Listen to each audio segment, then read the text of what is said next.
Gentlemen, you don't have enough talent to win on talent alone.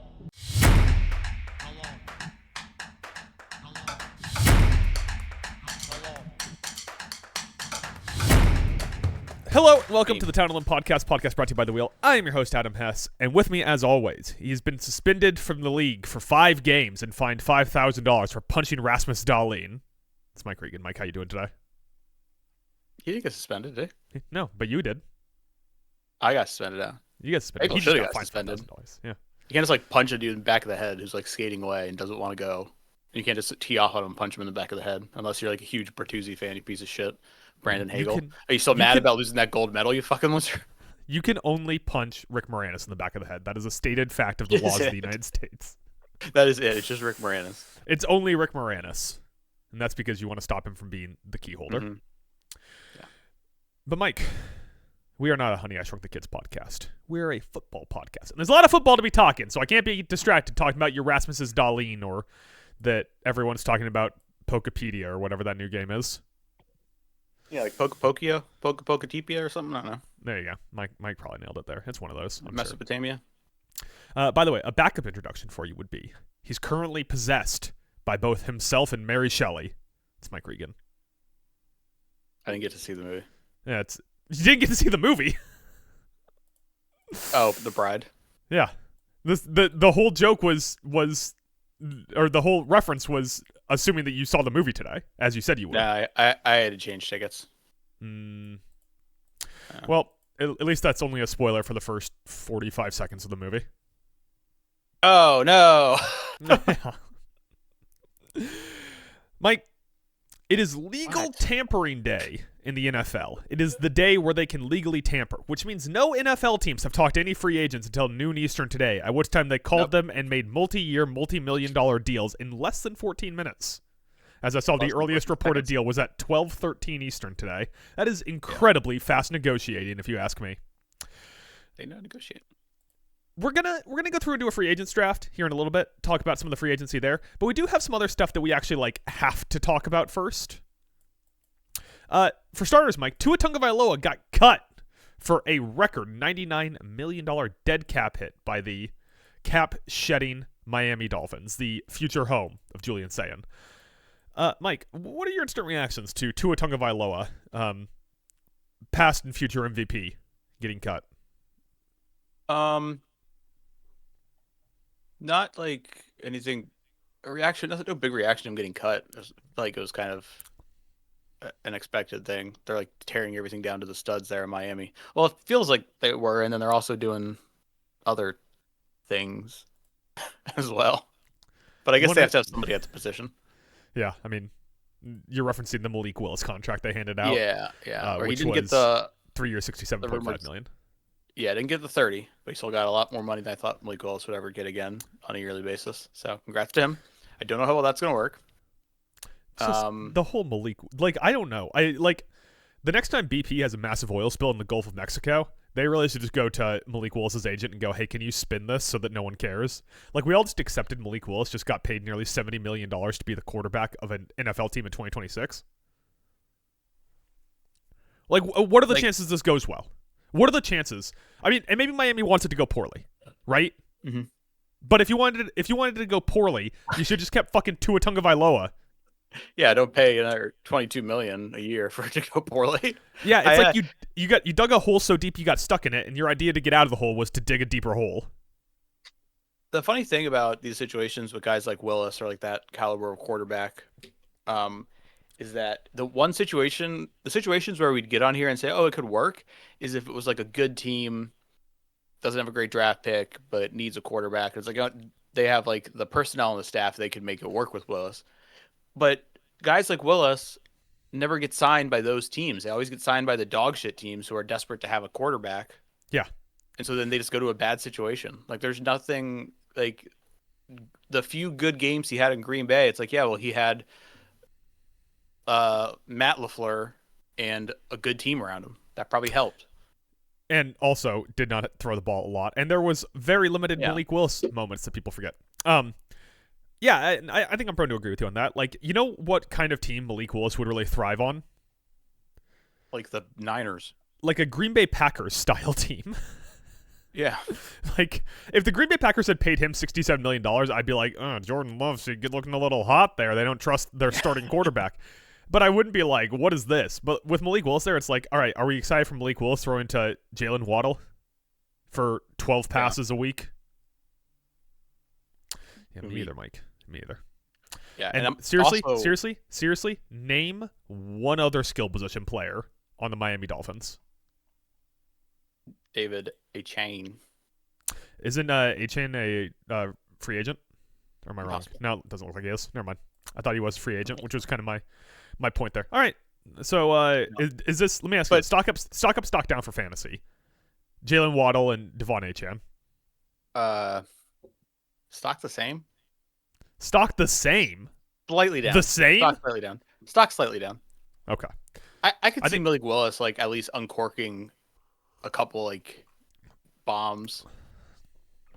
I do think Malik Willis is a better deep ball thrower than Tua. I don't even think it's close. I think he's a significantly better deep ball thrower than Tua. But let's not pretend that Tua didn't have like a crazy A-dot under the Mike McDaniel system. That's true. I mean, he underthrew everything, so his A-dot could have been 4 yards longer. But he was throwing deep balls still. Yeah, so I think that could be the idea. Like, we're going to run the shit out of the ball. We're hopefully going to get, catch them sleeping on some play action passes. Like, I think in the perfect world, it's like, all right, how do we win football games? Malik Willis threw the ball 20 or less times. Yeah, got to throw more than that. Yeah, we're fine. Let's settle down. But like, if he's got to throw the ball a lot, we're in deep shit, brother. So that's probably the idea. Now, as for Tua, if we can talk about where he went, that's the more surprising but not surprising thing. He went to Atlanta, right? Atlanta on a 1-year deal. Yeah, I honestly didn't end up seeing what the number on it was. Doesn't even matter. So you know what that means, though? Well, first off, Kirk Cousins is obviously walking, but that means that Atlanta, 2 left-handed quarterbacks. Yeah. I think that's why they signed kind of quarterbacks, too. Yeah, different injuries. One's knees, the other one's head. Well, two different style of quarterbacks, but also like it's a different regime in there now, so the offense it could look very different. And so, bummer for Michael Penix if this means he's not going to be starting anymore. Maybe they'll have a good old fashioned competition. I cannot imagine a world where I am walking in as Kevin. Imagine Kevin Stefanski being like, "Did I arguably end up in a worse quarterback situation than Cleveland?" No, it's not that bad. Okay. But I can't imagine a world where I'm walking in as Kevin Stefanski and going, you know who's really got a shot at this job? Tua Tagovailoa. You got Michael Penix on a rookie deal. You just drafted him in the top half of the draft 2 years ago. Fucking play him until the wheels come off, and if it doesn't work... Yeah, he didn't, but the teams that still invested in that... Like, that's still a high-value contract they have on the team, even if he has had up and down play. Mm-hmm. I'd rather take a shot on what Michael Penix could be than what we know Tua Tagovailoa is. I agree. And also, just like Tua versus Willis, same thing in Tua versus Penix. I think Penix throws a better deep ball than Tua as well. Yeah. I think you might throw a better deep ball than Tua. I mean, sadly, I probably don't. Mike, the other big NFL news is trades. It's fucking Wild West out there, Mike. It's the NBA offseason out there. Maxx Crosby to Baltimore. 2 firsts in 26 and 27 for Maxx Crosby. Mike, instant reactions. 2 firsts, 2 seconds? I just wrote down the first. I'm sure there were seconds, but Oh, I think it was just 2 firsts, actually.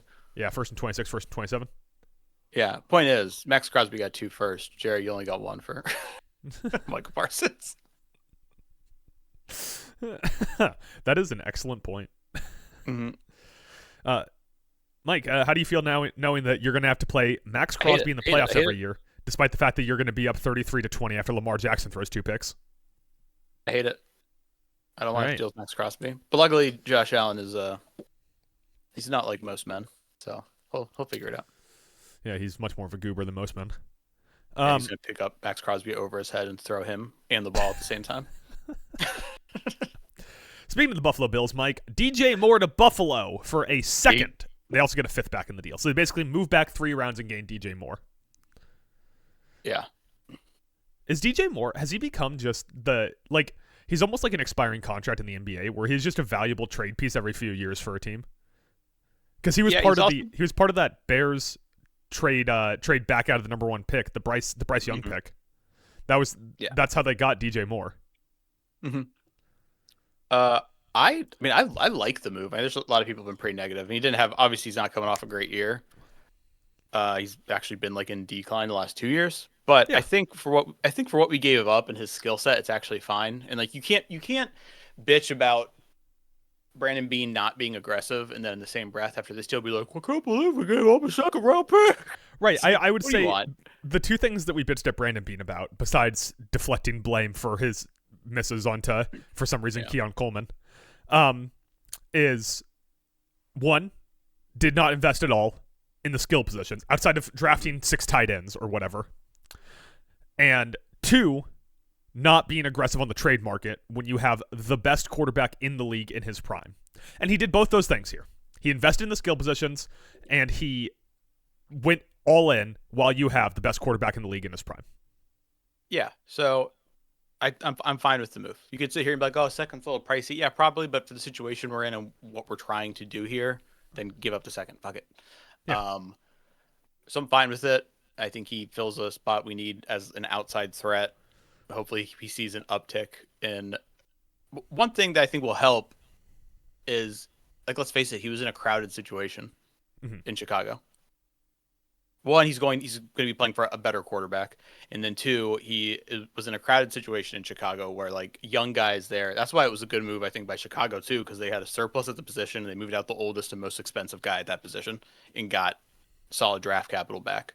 So good on their part. Luther Burden's going to be a monster going forward. Get ready, world. And I think it's a good trade all around. I don't have any problems with it. Would it have been nice if today we're sitting here and I'm talking to you about how the Bills got A.J. Brown? Yeah, you know what we wouldn't have gotten A.J. Brown for? A second-round pick. And now you can trade DJ Moore for A.J. Brown.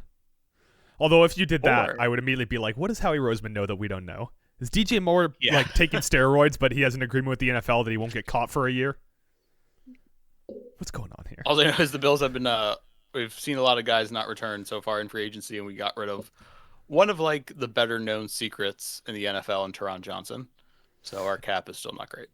Did like Teron Johnson.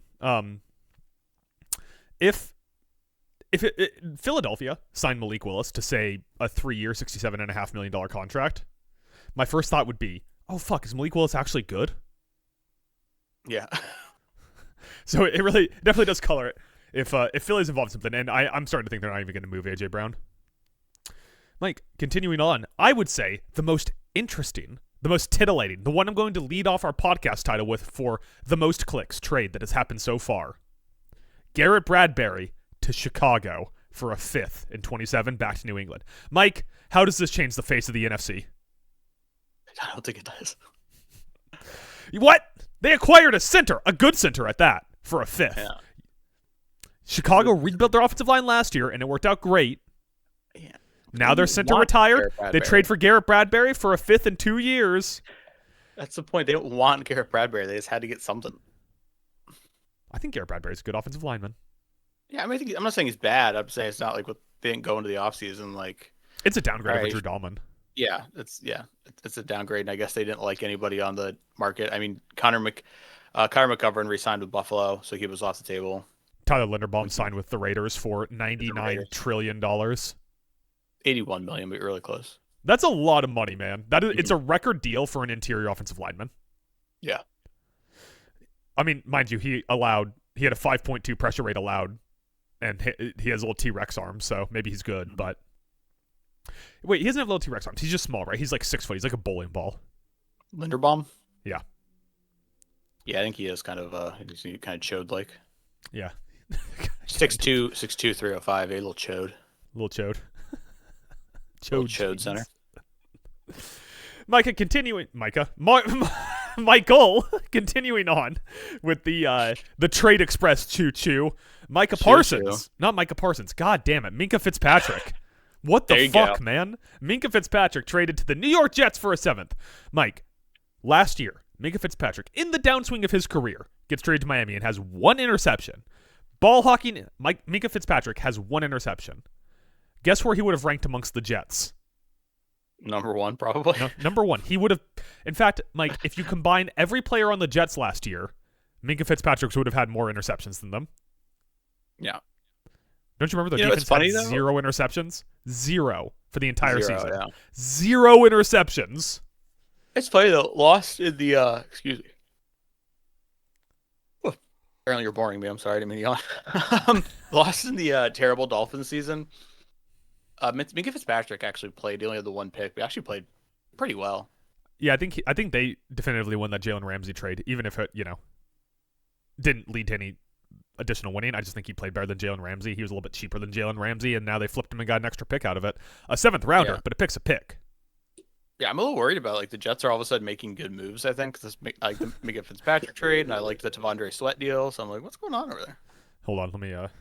New York Jets roster. I'm just seeing here that they franchise tagged Breece Hall and still don't have a competent quarterback. So I think you're fine. I don't think you have anything to worry about. Yeah, probably okay. Yeah. And once again, they had 0 interceptions last year, Mike. Well, they're gonna have 1 next year. Yeah, if Minkah Fitzpatrick hits his average. Yeah. God, this defense is fucking terrible. Even with the moves they've made. Oh my god. They maybe they should just draft Caleb Downs. That'd be sweet. I like at this point that might be a good move for them. Not for me. I don't want to face Caleb Downs twice here. Did we already discuss the Trent McDuffie news last podcast? No, we didn't. Okay, I don't have that written down, but Trent McDuffie traded to the Rams, and then on Sunday signs a record 4-year, $124 million extension that includes $100 million guaranteed, making him the highest paid cornerback in NFL history, kind of. They also re-signed Quentin Lake and re-signed Cam Curl. So you might say, okay, we like Quentin Lake as an outside guy. We want to play more safety, so we'll let Cam Curl walk. Nope. Then you might say to yourself, all right, we brought in Trent McDuffie. He's more of a slot guy, so he's going to kind of take Quentin Lake's spots. We'll let Quentin Lake walk. Nope. So they got some figuring to do in their secondary, which, as noted on the Town Alone podcast brought to you by The Wheel. I'm your host, Adam Hess, and with me time loop. As noted on the Town Alone podcast brought to you by The Wheel, the secondary for those pesky Los Angeles Rams really fell apart down the stretch and into the playoffs last year. So seeing them make upgrades like this, it's some good business, Mike. Yeah, I was all for this move. It's nothing new for this regime in LA to say, hey, we need to fix this. So we need to fix this position. And so we're going to go ahead and we don't really care about draft capital. Plus we had 2 first-round picks anyway, which is like a rare thing for Sean McVay to ever have in his life is 2 first-round picks. So of course they had to get rid of one of them. Had to get rid of one of them for a good corner who should have won a Super Bowl MVP but was robbed. And are you sure you're not thinking of what's his face in Philly again? No, it was 2 years in a row that a corner should have won. Got it. Or a defensive back should have won and they got robbed. It was funny. I was looking at McDuffie's numbers and he missed a couple games last year, but his snap count was still way down. I was like, it's so weird. And I was like, oh yeah, they didn't make the playoffs. That's probably why. Yeah. It's like 3 or 4 less games. And he did have a down year, but a lot of that was because of issues with the supporting cast. And also they moved Trent McDuffie from being a slot guy to an outside guy, which is just not his skill set. And I get it. When you're signing a cornerback to $124 million 4-year extension, your expectation is they are going to be your Pat Surtain. They are going to cover the other team's X receiver. But I kind of like the idea. Modern NFL, think about how many guys' best receiver are slot guys now. Like Terry McLaurin plays out of the slot a lot. CeeDee Lamb, Khalil Shakir. I mean, hell, JSN got his start in the slot, and now he kind of splits between slot and outside. Like, having a guy like Trent McDuffie on the inside, Quentin Lake, who can play combined corner and safety, and then Cam Curl, who I think is a significantly above average covered safety. That's pretty good. You add in a late draft pick that they seem to hit on every fucking year on that defense, and Rams have a case to have the best defense in the NFC next year. Yeah, it's even a thing where the top wide receivers in today's league, even if they are primarily outside guys, still have to be able to play in the slot some. Yeah, with the way offenses like to move guys around. So, final trade we got to talk about here, Mike. Good bit of business.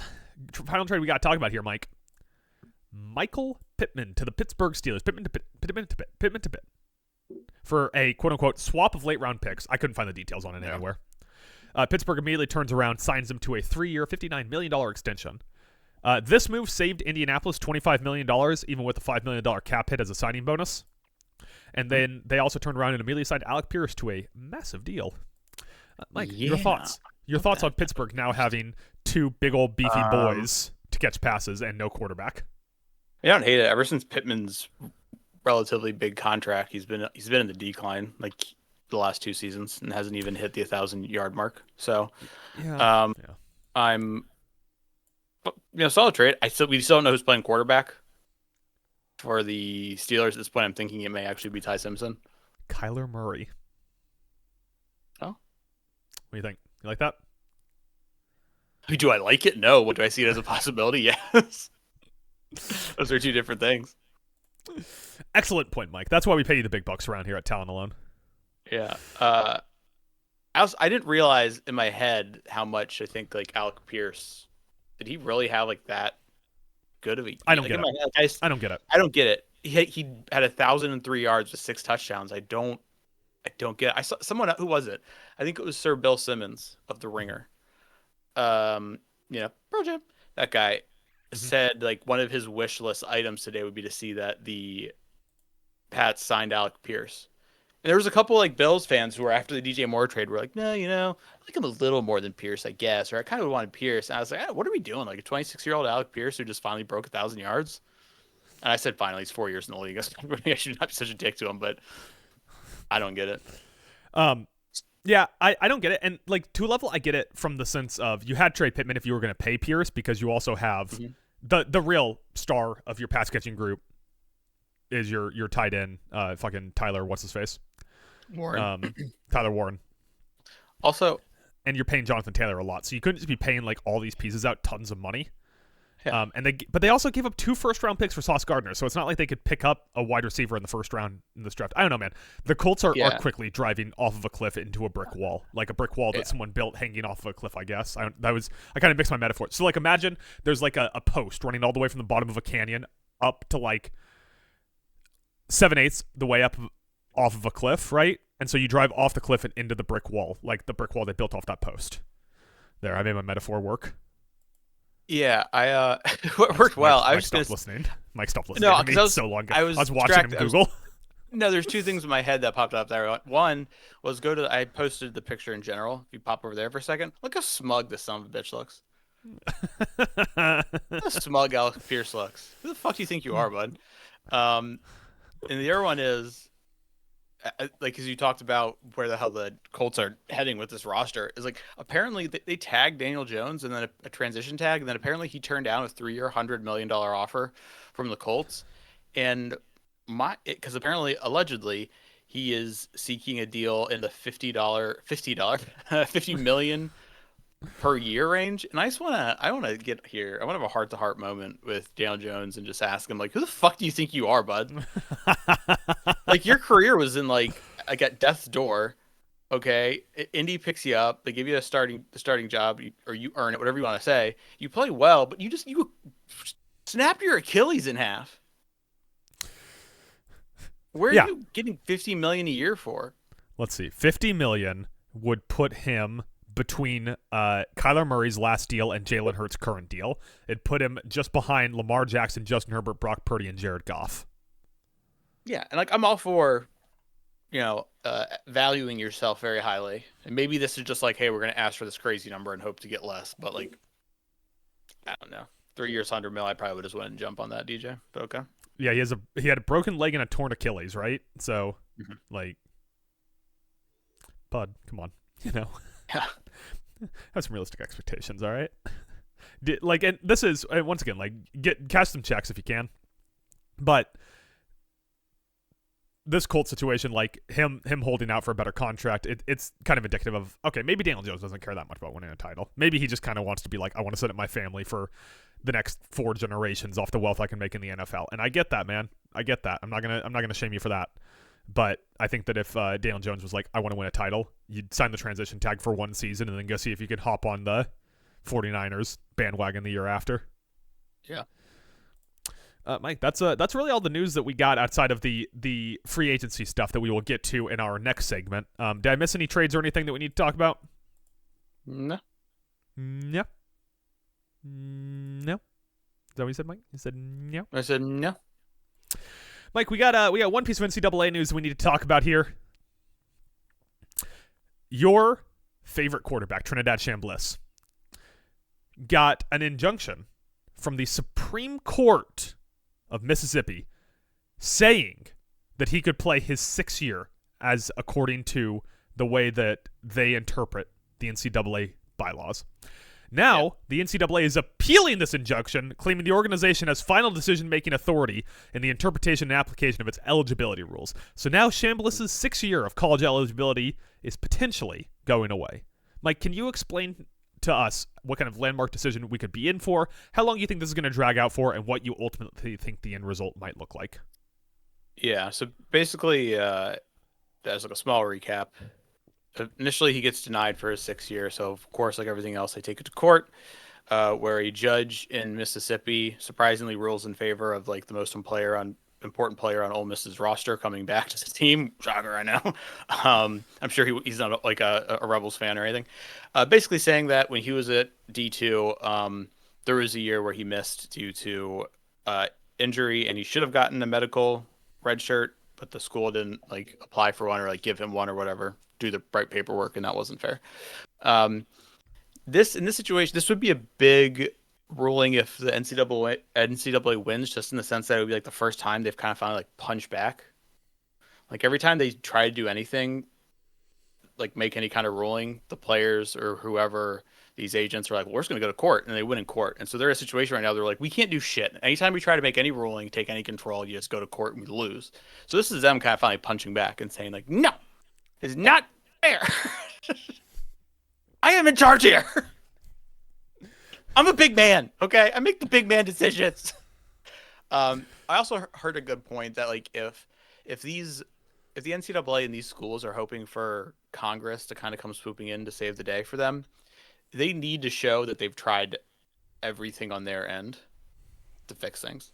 It's like, all right, you need to, instead of just taking your lumps and constantly losing and being like, no, darn, what are you going to do? It's like, you need to man up and try to do things yourself. And once you've exhausted your options, then maybe they'll step in and do something. But also, this is not a good, we're about to go into midterm elections, and so Congress and everything is going to get shaken up. And once there's new people in there, there's no saying if there are politicians in there would be the kind of ones that would give them the kind of ruling that they want. Obviously, Trump said he had his little round table, his little Knights of the Round Table of a bunch of old white dudes, and says he has an executive order coming, which I imagine part of it will be like there shall be a National Trump Day in college football. I mean, they already got that for the playoff game with the Commanders, right? Where they let Trump in the booth to talk for a while. So I can't help but notice you didn't answer any of the questions I laid out. You said what kind of landmark decision could we be headed towards? And you didn't give me a decision. Oh, I think Chambliss's representation is going to be able to push back and be like, hey, we won, we got the injunction, and now you're trying to do this even later in the game. This puts Chambliss way behind the 8 ball if he was ahead of the draft. This is not fair to the player. He should have got that red shirt, that medical red shirt. I think they'll win. What will this mean for the future of the NCAA? Like if this sets precedent for this, right? How many other players that didn't medical redshirt but missed time due to injury are going to be able to capitalize from this? I mean, we've seen it in the past too. I will say there has been some no's passed out this year by these judges. Joey Aguilar didn't get his. Chandler Morris from UVA all of a sudden is trying to get one to get like a 7th year or some shit in college, but it doesn't. Like Aguilar's situation and with Morris, there wasn't really as good of a case. They didn't have like the medical aspect. I think the medical aspect, the injury was the big thing that worked in Chambliss's favor. So we've actually started to see more people get denied. If the NCAA was to fight back and win this one, I think it would have more of an effect on college football than it would if, like, I expect it just to get knocked down and Chambliss to still get his extra year. Makes sense.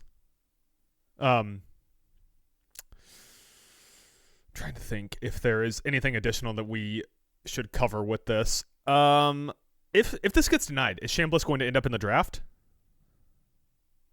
Yeah, I'm sure he would get, because his eligibility got denied so late. I'm pretty sure he would get like an exception to like, okay, you're way past the date to declare, but you obviously get, that right to still jump in now, and he'll have to, have one hell of a pro day and hope tape, coach, or pardon me, NFL teams really like the tape. He's already the big thing that puts it behind the 8 ball is his size isn't great for the NFL. But I mean, we saw Bryce Young go number 1 overall, so who's to say? And that worked out great. Hey, what? Playoff QB Bryce Young after next season. 8 and 9 made the playoffs. The Ram killer, best 2 games of his career against the Rams defense. The Rams saw that and went, well, fuck, we got to trade for Trent McDuffie. Can't let that ever happen again. That was a real eye-opening moment for the Rams. Fuck, the secondary's a problem. All right, Mike, I think that's all the news. I'm just double-checking my news sites here real quick to make sure there's nothing else that we need to talk about before moving on to our free agent draft, which we are going to be doing a draft of all of the current free agents. Now, because technically, no one has officially been signed. They've only agreed to contract terms. They can't be official until the league year actually starts on the 12th? Something like that. They're all free agents. So we are drafting free agents, technically. No matter what you think. Right. You little fucking sticklers. You little pedantic motherfuckers with your hat tip miladies. No, but anyways, matter Mike. if they re-signed or signed. I will say, the one rule is that you can't take anyone that re-signed with their own team. Because those people aren't free agents anymore. Those are official. Because you can re-sign with them anytime. That's the entire point of the legal tampering period. Is that way people can talk to the players that aren't going to re-sign with their teams before free agency is open. So, the only rule is you can't take anyone that's been re-signed by their own team. But people that have already signed a contract, already have an agreement to sign a contract, or are still free agents, are available.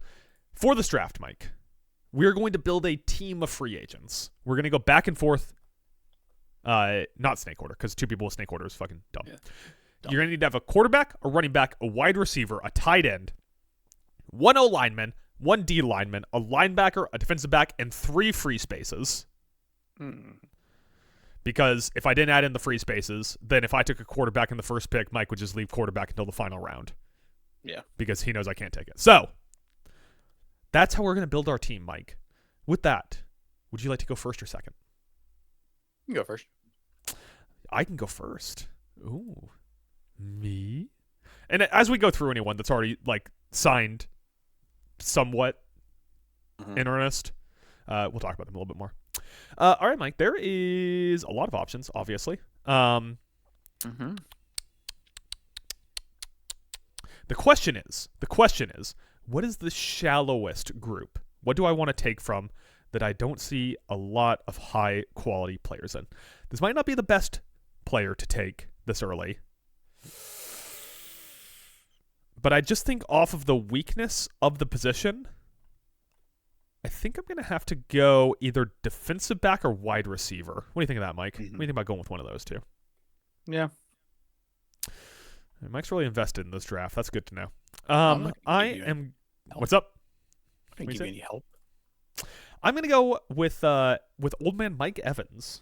Mike Evans, who has signed, once again, air quotes around every time I say signed. Mike Evans has agreed to a contract with San Francisco for 3 years, $60.4 million.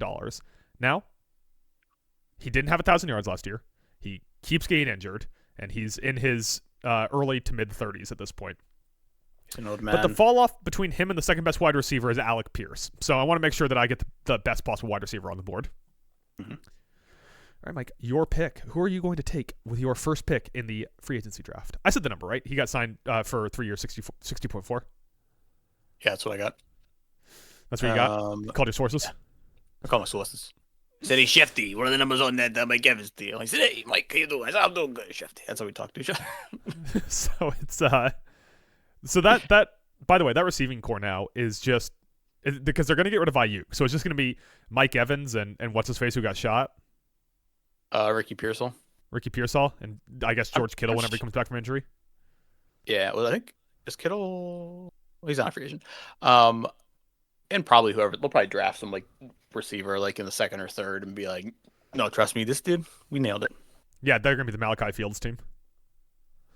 Oh, that'd be nice. At this point we've mocked Malachi Fields to 17 teams. Yeah, as long I just want him to go to a team with good offensive lines that will help him cook. All right, my turn. That is how drafts work. My turn. It would be great if for the NFL draft, the GM had to get on a microphone and go, "My turn." Next, I got next. Put a quarter on the podium. There's one wide receiver I really want, but I think you're a fool and will not take him, so I'm gonna wait. Okay. Maybe I tip my hand by saying that though. Gong gong. Well, I can tell you, I don't want Wan'Dale Robinson. So. Are you lying to me? No, why would I want Wan'Dale Robinson? Because he fucking cooks. He's the best wide receiver available on the market. He's 5'8", 185. I'm sorry. Did he break 1,000 yards? Is he a Yak King? Is a big get in today's NFL? All right. Was he a member of the town alone all transfer portal team? Did he go to Mizzou? I thought he went to Kentucky or Kentucky State or something like that. He transferred somewhere. I thought he transferred to Mizzou. You would know better than me. You're the transfer guy. I'm going to go ahead and I'm going to start at the middle. This is a little unorthodox probably, but this is what I think is a shallow. This position is shallow, and I can take a second player at this spot too because we got them free spaces. So I'm going to take the aforementioned little bowling ball chode of a center, Tyler Linderbaum. That's a good pick. That's a good pick. Luckily, we don't have interior offensive line and exterior offensive line because otherwise this would be very shallow. Yeah. At that point, I think my top option would be what?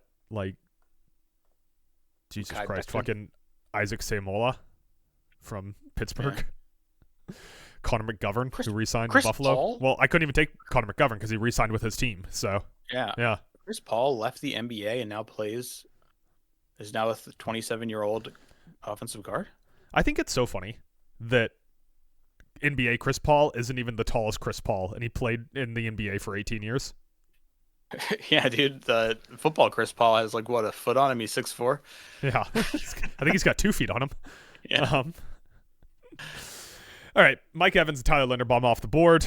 The edge class is so deep. I don't want to go edge immediately, but there's a lot of good options at edge. Similarly, the quarterbacks class, I think that the guy that I'm going to take, you're not going to take, so I'm not too worried about that. I could go offensive line here to make sure you don't totally shut me out of the top options, which I think is probably the smartest idea. You know, if I keep talking up when I pitch up when I talk, then it's really smart. Mm-hmm. I'm going to take Rasheed Walker, the tackle from Green Bay, who has yet to sign anywhere as of the podcast. Rasheed Walker. Shaheed Walker. Remember when not Nance, the other guy, the old guy, Al Michaels did that on the punt return Shaheed took to the house. Anyways, Mike, you're on the board. I remember. So in one sense, I don't think the quarterback class is great, but it's so like across the board not great that I'm not really worried about if you take someone before me. Yeah. In a weird way. So I think running back has its ups and downs. I'm worried someone's going to take the 2 yards run into the ass of your offensive guard king, Brian Robinson. You said you hate Wan'Dale Robinson because you have this weird like size fetish. Mm-hmm. This weird height fetish. Yep. I like Amazonians. Let's go to interior defender, shall we? This is such an insane draft so far. Actually, no. Let's not. Especially because we don't have separate IDL and edge. So. No, he resigned. If you're about to sit here and look at me and take John Franklin Myers, we're going to fight. No, I take John Franklin Myers. Crazy dog. Jesus Christ, Mike, make a fucking pick. I know. I really should have wrote down who I wanted before. I'm going to go running back.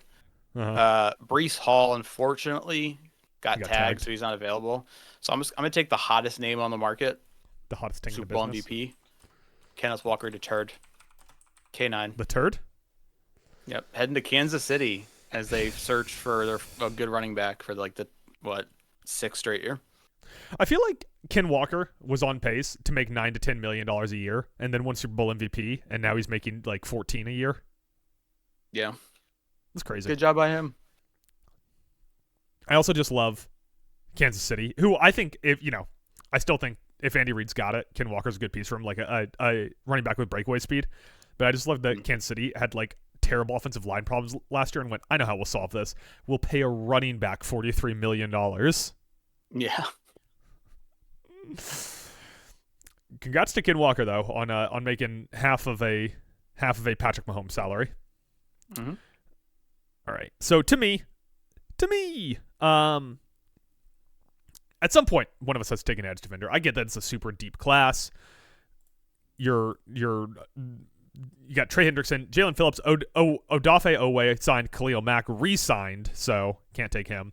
Boye Mafe went to the Bengals, which, all but ensured that Trey Hendrickson's not going back now that he was going to. Joey Bosa's out there. Clayvon Chason, Jadeveon Clowney. It's a deep pass rusher class.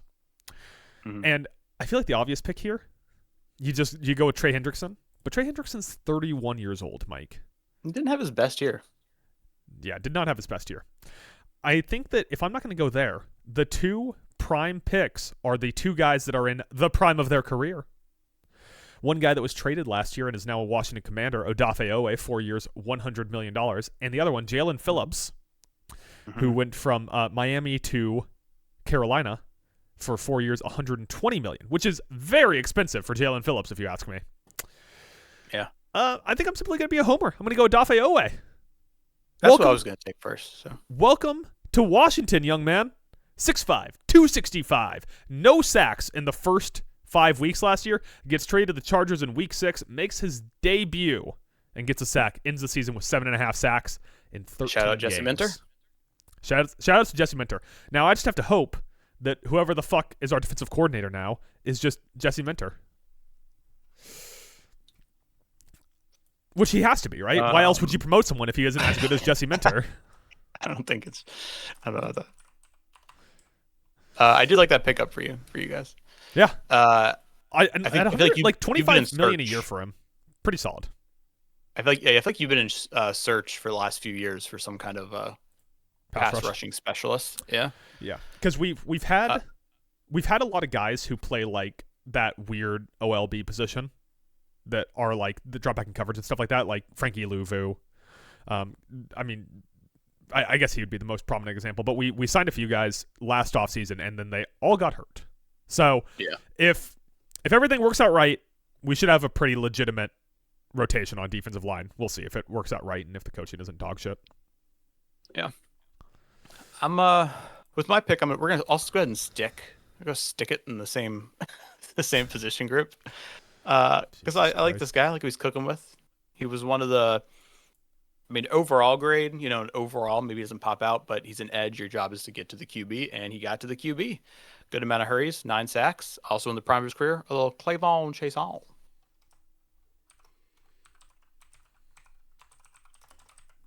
His name rhymes. I did my best to spell his name without looking at it. How close do you think I got? Hit me.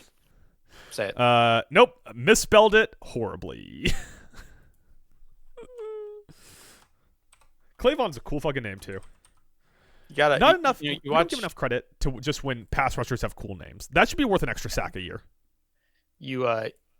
When you're a big college football guy, you see some crazy ass names, and then when you write about them, you constantly like Nico Amilieva. I finally got that one down to memory, so you start getting really good with your hooked on phonics for football player names. Okay. So at some point we got to start moving into positions that are of a more premium quality. I can't take quarterback because I know who I'm going to take. And that you're not going to take him. Who I'd love to take is Cam Curl or Connor McGovern. But no, they have to sign back with their own teams. You know what? I don't think he's the top listed player on a lot of free agent boards, but fuck, can he play football? And I like watching him play. I'm just gonna take Reek Woolen, man. 6'4", 210. The longest. He's Kevin Durant ass defensive back. You know, the Commanders also signed a defensive back. They signed what's his face? Robertson.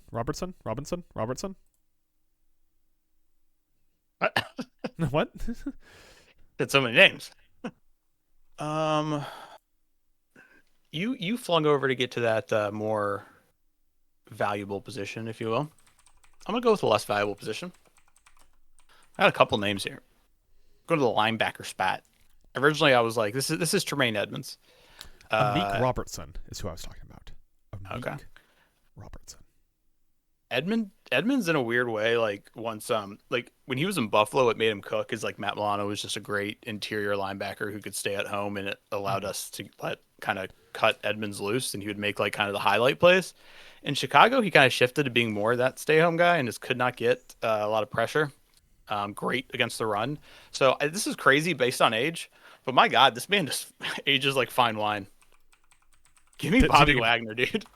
Taking Bobby Wagner? Dude, I know he's 35, but like 92.4 pass rush grade, 90.3 run defense grade. Put up once again last year, broke 100 tackles at 107. Like you don't stop. He's gonna set the NFL record for career tackles because he's gonna get signed somewhere. Well, that's good because that basically leaves me open like 6 or 7 linebacker options in a very good linebacker class, mind you. Yes. Devin Lloyd, Devin Bush, who signed with the Bears, Alex Anzalone. We love Anzalone around these parts. Demario Davis, Caden Ellis. Caden Ellis, another guy we love around these parts. Alex Singleton, another guy we love around these parts. Mike, what do all those guys have in common? Lloyd, Bush, Singleton? Yeah. They are linebacker. Oh, no, sorry. I was saying Anzalone, Ellis, and Singleton. Alex Anzalone's a stud, too. Yeah, I'm saying Anzalone, Ellis, Singleton. Love those guys around these parts. What do they all have in common? One plays for Detroit. They are off-ball white linebackers. Oh. Anzalone's white? I guess because his name, I'm like, nah. Anzalone is like so... Samoan? Hold on. Not Samoan or something? Here, I'm posting this picture in General Rinder. Alex Pierce's smug ass. 2 years, 17 mil? That's not bad for Anzalone. Yeah. Off-ball linebacker. That's about the price. I just posted in general chat what Alex Anzalone looks like. Missed him. Yeah. Your little things in the way. Oh my God. That hair looks like not real. Looks CGI. Looks like they added that on in post. Like his hair all burned off in a fire, and he went, well, give me Fabio's hair. Yeah. What do I still have to pick? All right, so you took Bobby Wagner. I need to get a linebacker, a tight end, a running back, and a quarterback, as well as I have my 3 free spaces that I haven't broken into yet. And you know what, Mike? I said it out loud there. So what if I just break into my free spaces right now, Mike? What if I go a little early on the free spaces? How would you feel about that? I'd feel a certain way. What if I just take Jalen Phillips off the board? I take the 2 best pass rushing free agents off the board. Jalen Phillips to the Adam Hess free agency draft team. Oh, look at you go. Mike, you're up. You have to get a tight end, a wide receiver, and a quarterback, and you have your 3 free spaces left. Oh, I'm sorry, a defensive back, a tight end, a wide receiver, and a quarterback, and your 3 free spaces. Yeah. There's I'm looking over here at some of these defensive back options, and you know, there's some dudes who have name value. Mm-hmm. A good chunk of them, they have name value from past good seasons, and they didn't really do that as much this year. Obviously, you know, there's the legendary Marshawn Lattimore out there. You know, if I did draft into my team, at least we'd have a little bit of chutzpah, a guy who'd go out there and punch someone. Yep. Or attempt to. But let me just I think I know who I'm going to take. I'm jumping on this because I know I don't need to worry about it because you aren't going to take him. But I want him to get drafted high because I love him. Coming out of DBU, baby. White boy safeties represent. Harrison Smith. You got the old man team. Jesus Christ. Dude, what I have is consistency. I have production over potential right here. Yeah, he's 37. But I don't even care. I'm going to take a second free space option here. Hasn't been signed yet. Top safety on the board, Kevin Byard. Kevin Byard. Leaving the Bears. Free agency. He's a little bit older. Would make more sense on your team, but has the most interceptions in the league since 2018. Damn. Yeah. Shoot. You're not lying to me right now. I'm not lying to you. Not pulling my leg. I mean, he had 7 interceptions last year, so that helps. Yeah. Probably gonna get. This will probably be his last contract in the NFL, wherever he gets signed next. Mm-hmm. But I like me some Kevin Byard, Mike. Yeah. I like me some Kevin Byard.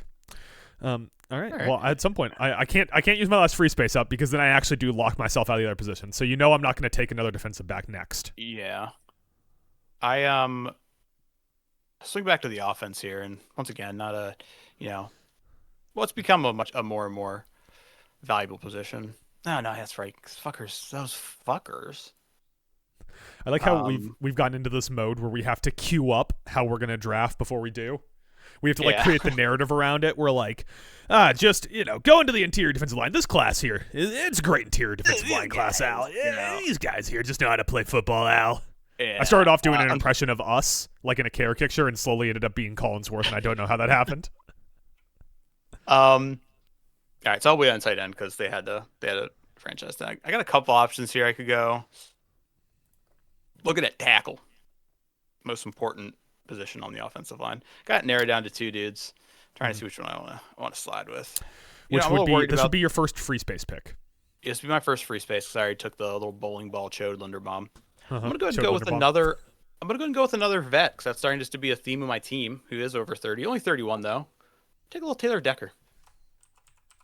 I think any team who goes out there in the free agency and snags him, or whether Detroit resigns him, you could say, hey, maybe I'm not getting a super sexy tackle who's going to be like top 5 or 10 in the league, but I'm going to get like top 15 tackle who's just a steady hand. You see the crazy 3-year deal for Laremy Tunsil? Yeah, that was just an extension, right? That wasn't even a... Yeah. So 2-year extension, 60.2 with 52.65 fully guaranteed. He's a tackle. He's getting paid $30.1 million a year. Speaking of names that old men who I'm always championing, there's a report say that Trent Williams might be available for trade. Back to Washington. I was play right tackle. Time for him to come home. Yeah. All right. At some point, I gotta take. I guess now is the time to take some of these other offensive positions. I'm so confident that you aren't going to take my quarterback that I have number 1 on my board that I still might put that out for another round. As for running back, you took Ken Walker. I don't really want to take Etienne, who's getting paid $52 million, which is outrageous for who Travis Etienne is. Contract year. You said a contract year. Yeah, I mean, sure, but the Saints are like, well, we have plenty of money for once. Why don't we just set it on fire by paying a running back 4 years, $52 million? Oh, no, especially Travis Etienne. I was saying that in the buyer beware way because it was the contract year bump. And I think I can get some of these other guys a little bit later. So I might just go tight end here. I might just not fuck around. I might just go here. My other option, I could finish out my defensive picks by going linebacker, but I think I'm going to hold off on that for one more second here. I'm going to take Isaiah Likely. At tight end. Isaiah Likely at tight end, who signed with the Giants in the Giants' eternal quest to sign guys who didn't work out great on their previous team at tight end. Yeah. Do you think he's going to play good this year? I mean, he's not going to have what's his face? Mark. Why can I never remember this guy's name anymore? The fucking tight end on the Ravens. Dude, the point is you're supposed to say, I think it's likely. You can't do shit right. I can't remember. Oh, I don't know why I can't remember the Ravens tight end that they had there forever. The guy they drafted in front, Mark Andrews. I can never remember Mark Andrews' name. Is it because it's boring? Is that why I can't remember his name? He has 2 first names. His name's Mark Andrews. It's a boring fucking name. Boring. Usually the reason people listen to podcasts is they're like, I want to hear people have a conversation about sports. So when you're staring intently at your computer like you are right now. Hey, Adam, you got a problem with me? You got a problem with how I podcast? All right. just looking for some feedback when I say stuff. And instead you're just going, yeah, let me just parrot the last thing he said because I'm too busy reading fucking PFF grades. I'm not looking at PFF grades. I'm looking at their Corsi score. All right. On money. Oh, really? What's their PDO? Yeah. Yeah. What was Mark Andrews' PDO last year? Mike, you're up. You're up. You still need a tight end, which I also need, or I don't need a tight end anymore because I accidentally put Isaiah Likely under my linebacker slot. But there we go. I fixed that. You need a tight end. You need a wide receiver. You need a quarterback, and you got 2 free spaces. You snagged one. You snagged a tight end, and I don't really see a reason why you would come back and free space a tight end. So I already got. Do I want to use? Well, I want to save one of my free spaces for this position. So let's put a little star next to that, and I'll go ahead and use my second one of my free space just to. I'm just like I've worked myself into a theme, and I can't stop. another very old man who just can't stop, won't stop. We loved him. Team Talent alone. Every week he was a good guess for the top PFF grade. Calais Campbell, baby. Oh, I went with Caden Ellis. I wrote down Caden Ellis. Calais, Caden Ellis sounds the same. You kept saying Team Town alone, so I was thinking I went back too far. I went back to our Falcons days. Yeah, although that also would be Calais Campbell. That's true. Wait, Since should Buffalo... we just make whatever team signs Calais Campbell our Team Town alone next year? I think so. That might have to be the move. Yeah. I was gonna say, since Buffalo doesn't have a lot of cap space and they always like to grab these vet edge rushers or pass rushers on 1-year deals, 39, he's probably not gonna ask for crazy money. Let's go snag a little Calais Campbell for this Super Bowl push. Yeah, that's definitely the same as having Von Miller 2 years ago or Joey Bosa now. So, although you know what, funny thing is, both of them, Calais Campbell might be more effective in less snaps than either one of those guys. And both of them were notably younger when we signed them, and I would still feel the most confident Campbell would outperform both of them at 39. Calais Campbell is ageless. Yeah, how old would Calais Campbell have to be for you to go? I don't know. 41. 42? 41. Yeah. At 41, yeah. It's just wild. That man is massive, too. Big boy. He's the size of a truck. Well, Mike, I'm finally going to go quarterback. I'm going to go with the guy that... I mean, the only guy that's ever sniffed MVP consideration. I mean, I guess outside of Aaron Rodgers, who's technically still a free agent. But there's 2 guys that are going to get bigger contracts in front of him. But Kyler Murray, come on. I get it. He's Kyler Murray. You're not going to win a Super Bowl with him. But he has legitimately been in MVP conversations for stretches of time. Yeah. They don't last for a full season, but that's better than you're going to get with most people on the free agency market. I'd rather have him than Malik Willis, especially Malik Willis for 3 years. I'd rather have him than Daniel Jones with one functioning leg. I simply just think he is the best possible guy to sign out there. By the way, shout outs to Washington. Re-sign Marcus Mariota, 1 year, $7 million. Mm-hmm.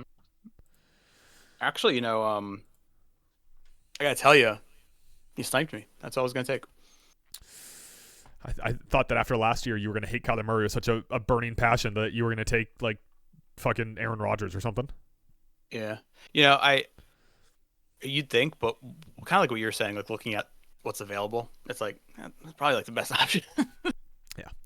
Yeah. There isn't exactly a killer's row. So far, the quarterback free agents that have been signed are Malik Willis, 3 years, $67 million, Mitch Trubisky, 2 years, and Marcus Mariota. The one still available: Daniel Jones, Kyler Murray, Aaron Rodgers, Kirk Cousins, Joe Flacco.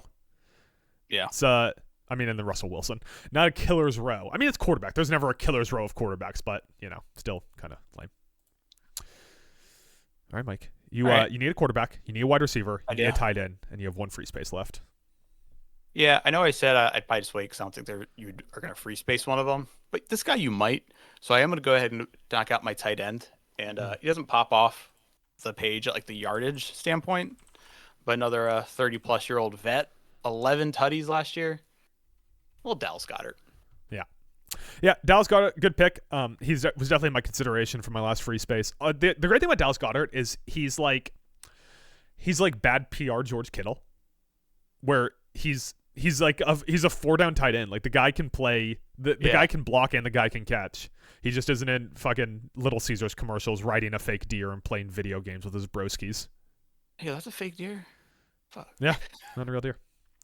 Do you think Do you think George Kittle, like, does the hair thing because he likes it or just because he's trying to have a brand? It's brand. Yeah, right? Yeah. It's like, do you think Jared Allen likes having a fro at this point, or do you think he's like, well, how the fuck else am I supposed to stand out as a big man who can't shoot? All right, Mike. So I need a linebacker and a running back. Mm-hmm. And I have a free space, and I can't help but notice here I can kind of shut the door on you from getting a lot of the top end talent at pass rusher or interior defensive line by taking a couple of more guys in my free space. I would say the top interior defensive line options. The top guy just got signed by Tennessee, who is spending tons of money, John Franklin Myers.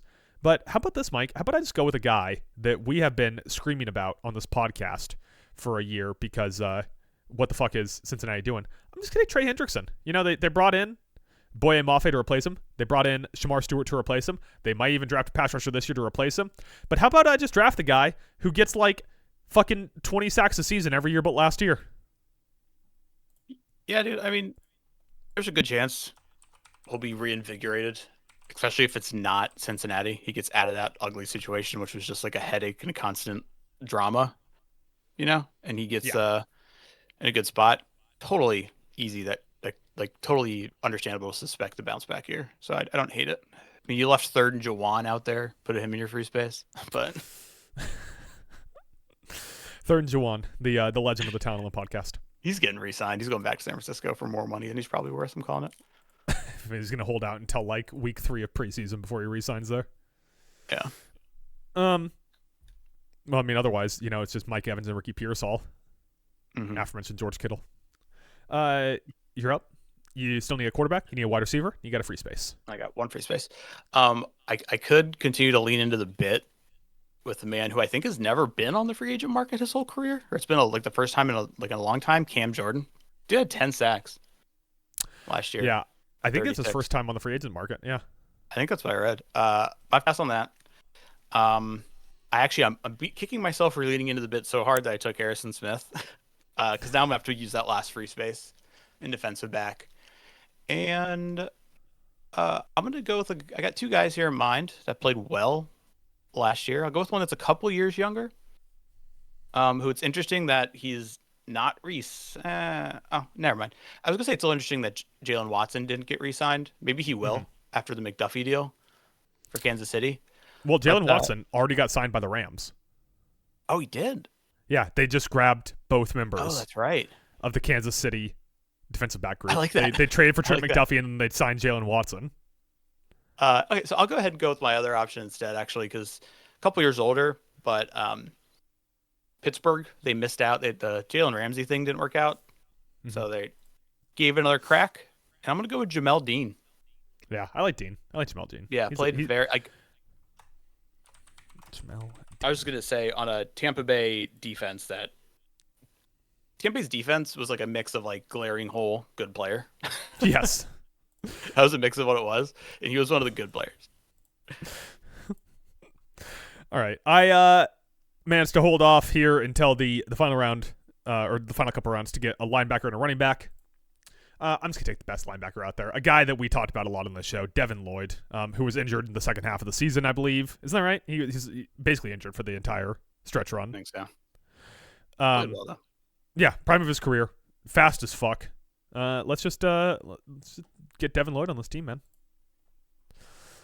He's going to get paid, especially because everyone's already, like, all the linebackers for some reason got signed immediately. Like Devin Bush, Alex Anzalone, Demario Davis, Eric Wilson, just like right out the gate got signed. Yeah, in a weird way, it was like a good class, but I think a lot of teams like had their dude they had at number 1 in that class, and they're like, we're going to get him. Yeah. Yeah, Devin Lloyd did a great year. Yeah, before he got hurt, yeah. Hold on a second. Wait. Duval. There you go. All right, Mike, your penultimate pick here. You need a wide receiver and a quarterback. Mm-hmm. I do just want to say that I'm not going back to linebacker, but another good name, Devin Bush, 27 years old, still in his prime, played very well for Cleveland. And I think the deal that Chicago, Tremaine Edmonds, got him 3 years, only 30 million, 10 mil for a good player. 10 million a year, yeah. I like it. Yeah. Yeah, it's the Tremaine Edmonds replacement. And I think they'll probably also end up drafting someone in the center of their defense. Yeah. I'm going to need time, a little bit extra time to figure out this QB situation. So I'll go ahead and take the guy who I knew you wouldn't take because you're a size queen. And Wan'Dale Robinson's just a dude. He's my favorite, like, wide receiver. All, like, when you factor in multiple factors, what he can do all around in his age. Multiple factors. You factor in the factors. You got to factor the factors. Right? Sounds like something that, John Gruden would say. Yeah.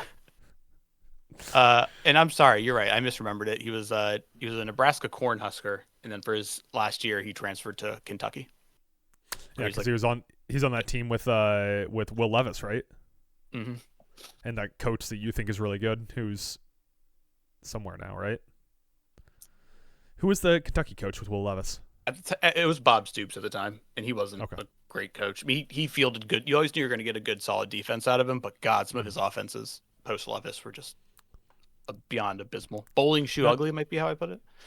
It's not great when your offense falls off a cliff when Will Levis leaves. I'll tell you what, though.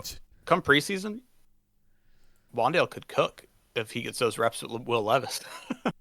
Yeah. Yeah, so I'm closing out here with running back. I think this guy's ranked a little low on a lot of lists that I'm seeing here. On The Athletic, he's ranked 1, 2, 3, 4, 5. He's the 5th ranked player on The Athletic. But you just talk about like a fucking guaranteed 4.5 yard rusher on a guy who got replaced later on by obviously the best running back in the NFL.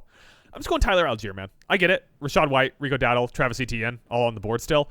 Tyler Algier, it says that is a solid addition to any running back room. Absolutely. Yeah. He's always like the bridesmaid, not the bride lately. But I mean, he was playing with Bijan Robinson, so no one's really the bride when you're sharing a room. So he signs with the Cardinals, 2 years, $12.3 million. Just, $6.5 million basically a year for Tyler Algier. Just a good piece of business, man. It's a good piece of business. Yeah. You're out from under him. Next year, if you want to cut him, he only has like $5 million guaranteed. Just a nice under the radar, nothing signing. Yeah. I'm like, you gotta close it out here. You gotta take your quarterback. Yeah.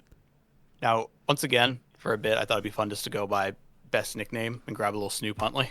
I can't do it. Not a Pickett guy. I'm down to 2 names here, and one used to play for the Dolphins. They are now plays for the Dolphins. And Tua and Malik. You know what's funny about the Malik signing? Tua 6'1", 217. Malik 6'1", 219. They got the same size dude back there. Yeah, they just they like went to edit, transform, flip horizontally for the whole offense. Yeah, and I don't think I mentioned this on the podcast when it happened during the season. Tua had an amazing soundbite where he's talking about certain receivers, and he was like, sometimes guys can be like open, but he goes, sorry God, I don't know who would say this. He says, but I'm not the tallest dude, so sometimes I can't see him. How the fuck would you say that? So I'm gonna go with the new Dolphin. He's never had a bad hip injury. Has the better deep ball. Mobile. I don't know if you'd say he's just as mobile or more mobile than Tua, but I'm not as scared that when he runs, he's going to take a hit and get a concussion. So Malik the Freak. I'll buy in a little bit. I would say he is definitely more mobile than Tua. Yeah. All right. Yeah. We could basically close it out there. Just some other mentions. Like we talked about it, but Tennessee went fucking nuts.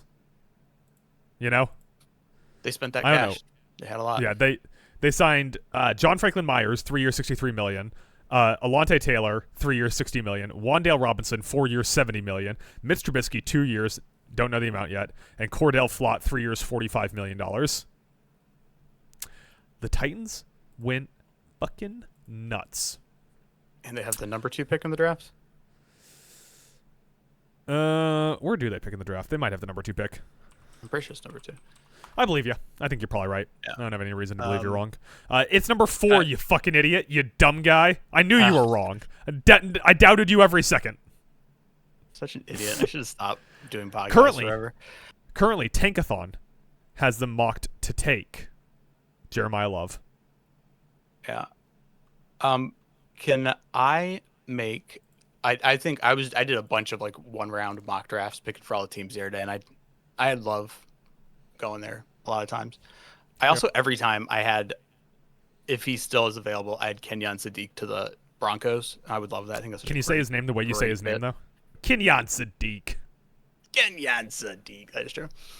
And then one final note I just want to make, because I know we're hitting that time limit on free agency, is so Breece Hall gets franchise tagged.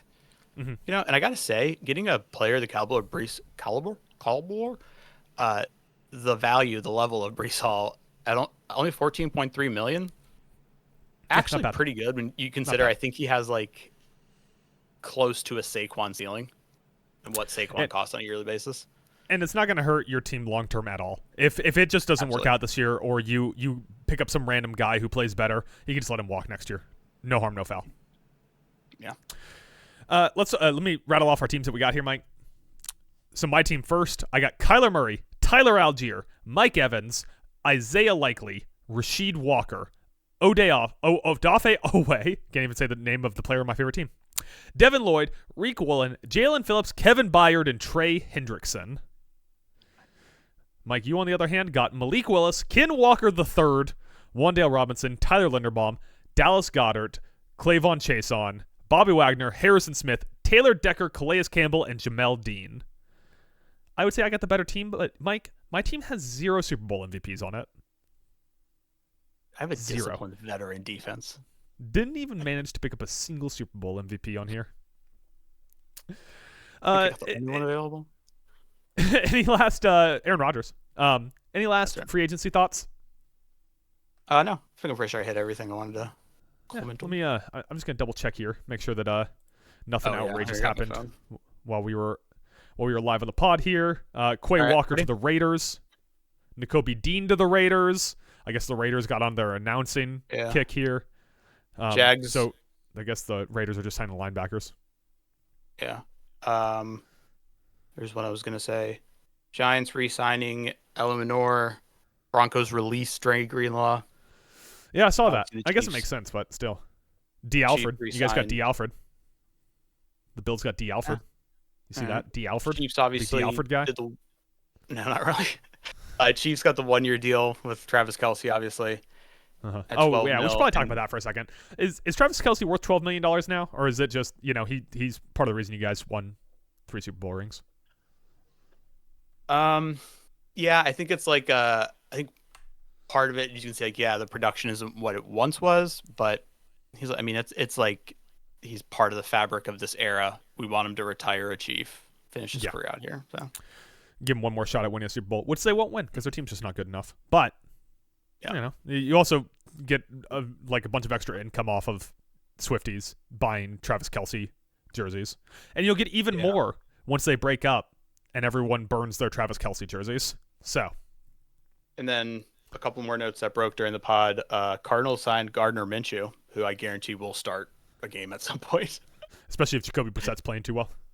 Yeah. And then apparently, the Jags are now entertaining offers for Brian Thomas Jr. Ooh. That means Travis Hunter will go from being the 4th best wide receiver on the team to the 3rd best wide receiver on the team. Unless they bring in literally any other available wide receiver. You name a wide receiver, that bumps him back down. 3rd and Juwan, Travis, you're back down to being the 4th best wide receiver. Wan'Dale Robinson, Travis, you're back down to be the 4th best wide receiver. I got to give you one thing. You stick to your priors, and that's what I respect about you. Man, they could bring in fucking Calvin Austin. They could bring in Deebo Samuel, Tyreek Hill, Marquise Brown. Everyone's better than Travis Hunter as a pass catcher. How the fuck is Mercedes Lewis still in the NFL? Define in the NFL. That's true. He's listed on the list of free agents. I was like, he hasn't just called it yet? All right, Mike. Well, we got one more thing we got to do here, and that's what we do every week on this show. That's a little game called Prospect Wordle. Mike, Prospect Wordle is a game where you have 6 opportunities to guess a prospect in this year's NFL draft that I have picked out ahead of time. Before each guess, you will receive a clue. Those clues in order are height and weight, projected draft day, class or times transferred, position, conference, and finally, team. With that, Mike, are you ready to play this edition of Prospect Wordle? Yes. You do that bit every week now, you know? You look around, you think. What if I left the call? I would It's fucking unprofessional. I would continue to do Prospect Wordle on my own and pretend that you were answering. Like I would do that thing where like you talk up the side of your mouth so that people don't notice it's you.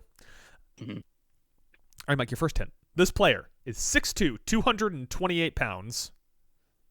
Every week we do this, there is a second where I almost say the player's name at the start, and I have yet to do it. But at some point in the future of this podcast, I am going to accidentally say the player's name before giving you the first clue. So I'm thinking we're looking at a tight end. 6'2", 228, just because I talked a lot after that, so just in case anyone forgot. Yeah. Maybe. Which is almost exactly how big I am, by the way. Really? Yeah. 228. I'm 6'2", 221. You got a good amount of muscle for 221. Like you don't it's a compliment. You look. Well, thank you. I definitely am not as jacked as this particular person. Yeah. Or we go wide receiver. I gotta think like second or third round wide receiver probably at this point.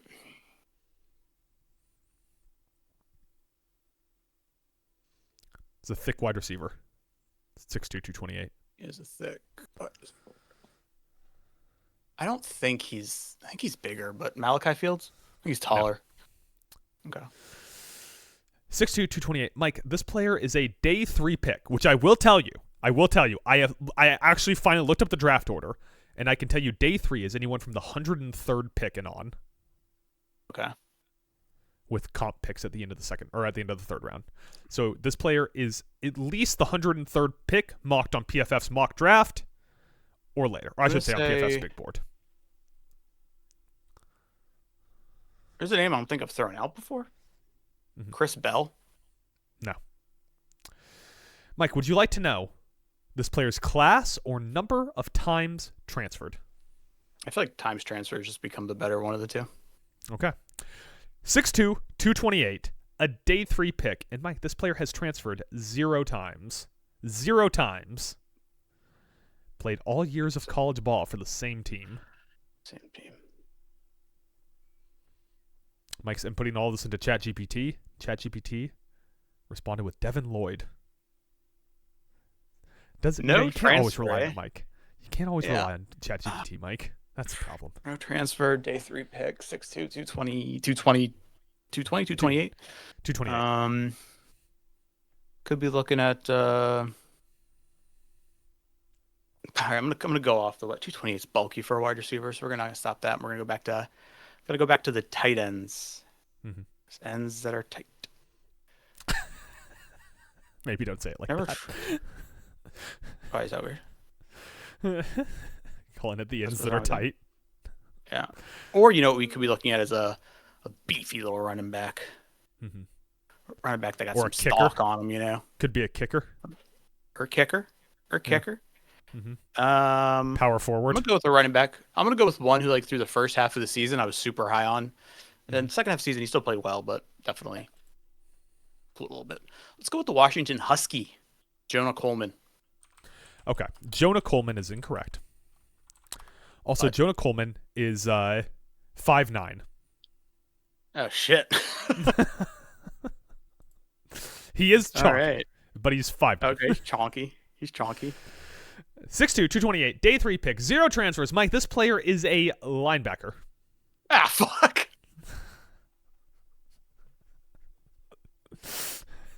He is, in fact, not a 5'9" running back. Linebacker class is an interesting one. I feel like we're going to get, the first round could have, 2 or 3, and then it might be a minute. Well, I got good news for you, Mike. This player is probably not going in the first round. No. Some would say he might be going in the 4th, 5th, 6th, or 7th round. There's no way it's Anthony Hill Jr. If he is, teams are letting him slide farther than he should. Trying to read your eyes. I said that. You're stone-faced, though. You're stone-faced. This guy may have transferred. Now I can't remember. Let's go with my boy from Mizzou, Josiah Trotter. No. 6'2", 228. Day 3 pick, 0 transfers, linebacker. Mike, this player plays in the Southeastern Conference. I cannot believe this. Anthony Hill Jr.? No. Oh, 6'2", okay, 228, day 3 pick, 0 I transfers. know who This it is is. a linebacker in the SEC who plays For for Alabama. Deontay Lawson. Deontay Lawson is correct, Mike. You have hit Prospect Wordle in 6 guesses. I'm an idiot. I suck. I suck at everything. I should punch Just myself you in guessed. the face Listen, right now. you're not an idiot because you had some solid guesses at linebacker. You had guys that weren't day 1 picks. You had guys that were the correct size. You did, however, suck because you guessed a 5'9" running back. That part I'm not giving you any kind of rope for. Yeah, what's Jonah Coleman's weight at least? Was I in the ballpark? Jonah Coleman, wait. 225. Yeah. Close. That's close. He's as wide as he is tall. This fucker's buff in this picture. Yeah. He better be if he's 5'9", 225. He's either buff or he's hammering slices. Little chode back. All right, Mike. That's all I got. Any final notes here? Any other news pop up? Former Packers linebacker Quay Walker. Stop. I already said that one. What? I already said that one. Quay Walker? No, you said Nakobe Quay Dean. Walker to the You Raiders. didn't say Quay Walker. I said both of them. I said the Raiders are signing linebackers because they signed Quay Walker and Nakobe Dean. All right, then I have nothing else to say. Mike, you just had an article go up on the website over the weekend, previewing the transfer portal and its implications with the reviewing the transfer portal and its implications with the quarterback class that transferred around in college football. You have another article you've teased a couple times, potentially on the horizon in the near future. Mm-hmm. Yeah. You can follow us on all the socials. Those will be in the description. Kenny Pickett signs a 1-year deal with the Cardinals. You can find all of our socials in the description. One of our socials that's not on there, but probably the best place to follow me if you just want to know what I'm up to, is Letterboxd at Turn Me Into Goo. You can check out all of our written work on talentalone.com. That's where we post all of our previews and reviews. If you are listening to the audio version of this podcast, first off, give us, as many stars as you possibly can. If the stars go up into the billions like they do in the real world, give us 1 billion stars. And if you're just listening to this podcast, if you just search it and queue it up every week, be sure you follow us. I'm constantly getting told by Spotify that we should have more followers for a podcast our size, which is a little bit like Spotify's nagging me. And you know what? I do put out when Spotify nags me. So if you want to stop me from doing that, follow the show. If you're listening to the audio version of this, we also do have a YouTube show at Talent Alone Podcast. The channel was a little muddy because we live streamed on there, so it would be podcast and video game stuff. Fortunately, we just moved our live streams to a new channel at Talent Alone Stream. So if you're interested in us as personalities, be sure to follow at Talent Alone Stream, where we're streaming twice a week on Thursdays and Sundays. And if you just want to listen to us talk about sports, go to our YouTube channel at Talent Alone Podcast. Follow us there. You get to see our faces. Mike doesn't know this, but for this episode, I forgot to record my face cam until about 30 minutes into the episode. So about 30 minutes in, you'll get to see my face. Like I said there, we'll be live on Talent Alone Stream on Thursday at 6:45 Eastern Time, playing Silent Hill F, chit-chatting, probably watching some hockey in the background. I don't think I missed anything there. Mike, your thoughts on Cody Rhodes winning back his belt from Drew McIntyre on SmackDown? It is excellent. All right, and you froze for a second. With that, I didn't realize you were throwing to me. It was like heavily rumored that it was going to happen. So, with that, Mike, would you like to give a shout out to any recently future signed free agents, since all the contracts are technically not finalized? Yeah. Oh, real quick, I will say, give us a 5-star review, and in that review, you pick a shout out you want me to give out on the air, and as long as it's not extremely offensive, I will do it. That means it could be a little offensive. You guys heard him. Take him at his word. It could be a little offensive. A little offensive, but not extremely offensive. All right, let's give a shout out to. Let's give out to the old man, the guy who's going to keep his career going at a good offensive system. Mega Mike, excellent Evans. That one took me a second to figure out what you were saying.